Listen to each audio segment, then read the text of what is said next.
রান্নাঘরে চলে এসেছি, রান্না বসিয়ে দিয়েছি। এখানে হচ্ছে শাক ভাজা, কলমি শাক ভাজা, আর এটা হচ্ছে পটল ভাজা, এটা হচ্ছে আলু ভাজা, আর চুনো মাছ হবে আমাদের আজকে।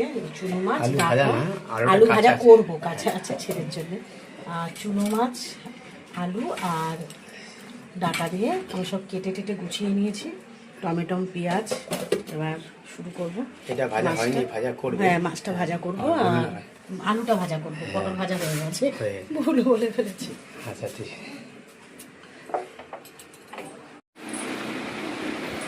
আজকে আমাদের দুপুরে খাওয়া দাওয়া বন্ধুরা, আজকে হচ্ছে খাওয়া দাওয়া তোমাদের দেখাতে পারবো না, কেন আমরা আজকে টিফিন কারি করে খাবার নিয়ে চলে যাচ্ছি। চুনো মাছ করেছি ডাটা দিয়ে, আলু দিয়ে, শাক ভাজা, আর ছেলের জন্য, ছেলে চুনো মাছ খেতে পারে না, ওর জন্য একটা ডিম ভাজা, পটল ভাজা, আলু ভাজা বাটার দিয়ে ও খেয়ে নেবে। আর আমাদের আছে সাথে গন্ধরাজ লেবু।